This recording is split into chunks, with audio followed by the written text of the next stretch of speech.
Hey JT, what did you guys see when you faced Shohei a few weeks ago, and how can you use that going into this game? I might not be the right guy to ask because I didn't play that game, but just hearing the other guys talk, obviously the stuff is really good. He was able to mix on us really well, kept our guys off balance, and they all just mentioned how good this stuff is. The fastball plays up, the breaking balls are sharp, so he's obviously going to be a challenge for us. But I do think hopefully seeing him a second time will help our guys. We'll go over to the left with Lachlan. Hi, JT. What do you think is the biggest area of growth you've seen in Sanchez since you first started working with him? I think one area is his confidence. I think, just from watching him the last few years, he just continues to get more and more confident and believe in himself. His stuff has always been really good, but I think his command over the last couple of years has also gotten better, and that in turn has given him even more confidence. So I would say just having confidence in his stuff and being able to pound the strike zone, and then actually being able to execute that and throw the ball where he wants and command all three pitches, throw the fastball inside, outside. Just his ability to mix speeds and locations is something that's just made him, take another step the last few years. We'll stay on the left over to Matt. Kind of related to that, JT, what has made Sanchez so good at home, specifically the changeup at home? Is there something about here that has made it better? I don't know metrically if it's any different here, but I do know he loves pitching here, and he loves the atmosphere. What the crowd brings to him, I think, is something that can't be overstated.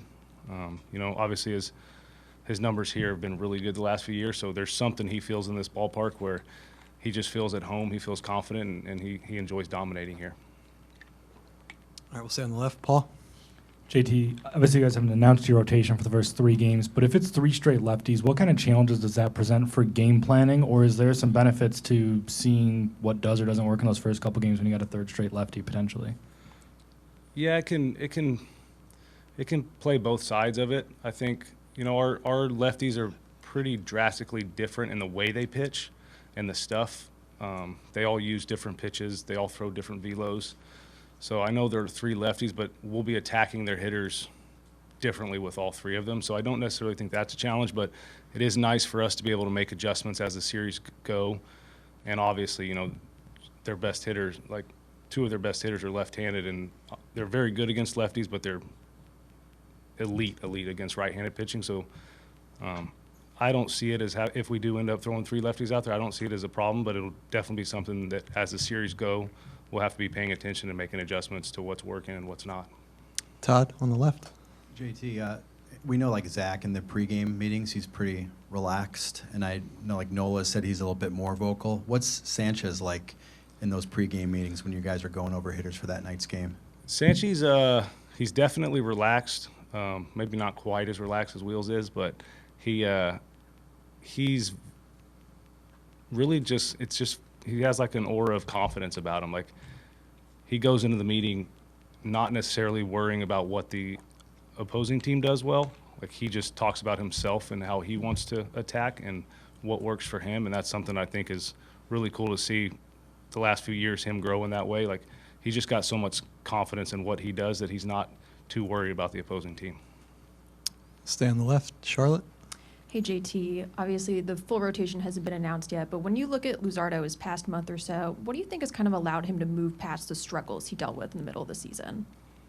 I think just getting back to himself, and I'm not sure if earlier in the year there was some talk about him tipping or not tipping. I don't know necessarily that that's what was going on in those couple games, but if it was, he seems to have addressed that. And then also just him being able to command the strike zone.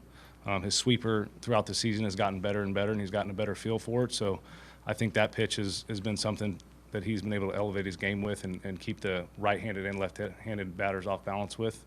But for the most part, yeah, it's just getting in the strike zone and staying in it and beating guys with his stuff. First row on the left. Hey, JT. Both teams are able to be so explosive offensively. Dodgers, as you know, just in their wild card series put up 18 runs. With that, how important is it to be able to score runs in different ways between getting those big hits for homers, manufacturing runs if necessary? Yeah, I think that's what this series is going to be all about. In my opinion, the talent is pretty evenly matched across both teams.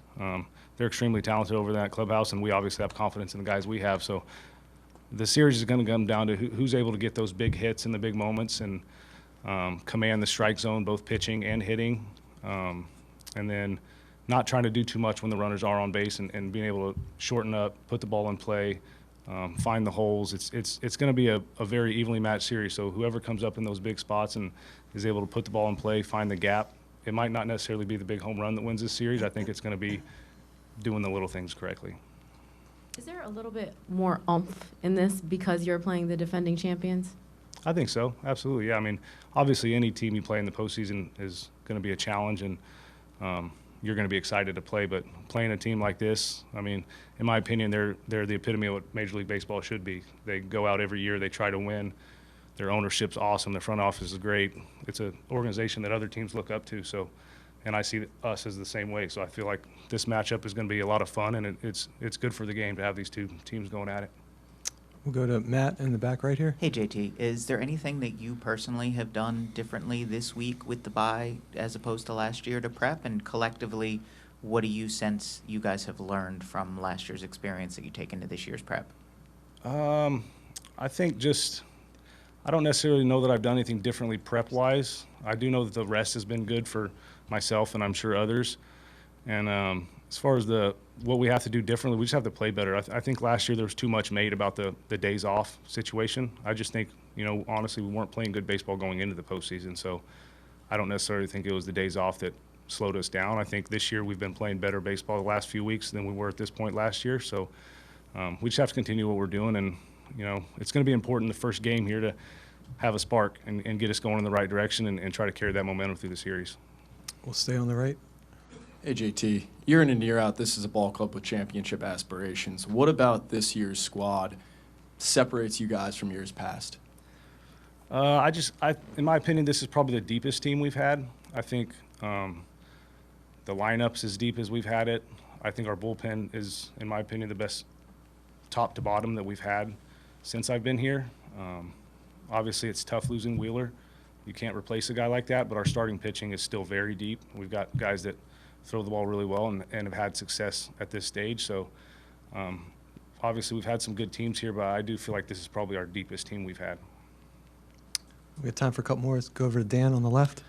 JT, over the last three playoffs, what, if anything, have you seen out of attitude or adjustments that have allowed Bryce to take an already high level up to another level in the playoffs? I just think Bryce he lives for these moments. It's something that he has a lot of confidence in himself all the time, but in the postseason, he wants to be the guy to be in that spot and step up for the team, and that's just the way he's wired. He's had success in postseasons for a long time now, so I just think he really enjoys and craves this moment, and he loves doing it for this city. And then we'll finish up with Destiny and then Dave. JT, I saw on social media that there was a birthday party for Sanchez's one-year-old son earlier in the week. How was that? And does a gathering like that tell you a lot about how the room admires Sanchez and how he's kind of become one of the guys? Yeah, we love Sanchi. His family's great. My wife and his wife are actually really close, so we wouldn't have missed that for the world. I think that's just kind of how this team is. We enjoy hanging out. We like to go to each other's houses on the off days, enjoy each other's company, and I think that's one thing that makes us successful is that we enjoy each other on and off the field. And in this game, you spend so much time together. It's really important to like your teammates and actually get along with them, and I think that's something special that we have here. Dave? Christine, right up here. I'm sorry, Dave, right up front. Sorry. Thanks, Chris. Hi, JT. Hi. So given that how close you guys are, how long you guys have been playing together for, there are a couple of you part of the core that are on expiring contracts. What is the level of urgency going into the postseason to get the job done given those situations? For me, I don't think any of our contracts really necessarily changes the way we feel about this postseason compared to others. We've always had a sense of urgency here, and every year you go into, the ultimate goal is to win a World Series, and at the end of the day, that's all that matters. There's different contracts expiring every season. I don't look at this one any differently as far as seasons in the past. from the start of this year, we wanted to win a World Series, and that's really the only thing we're thinking about. All right, thank you, JT.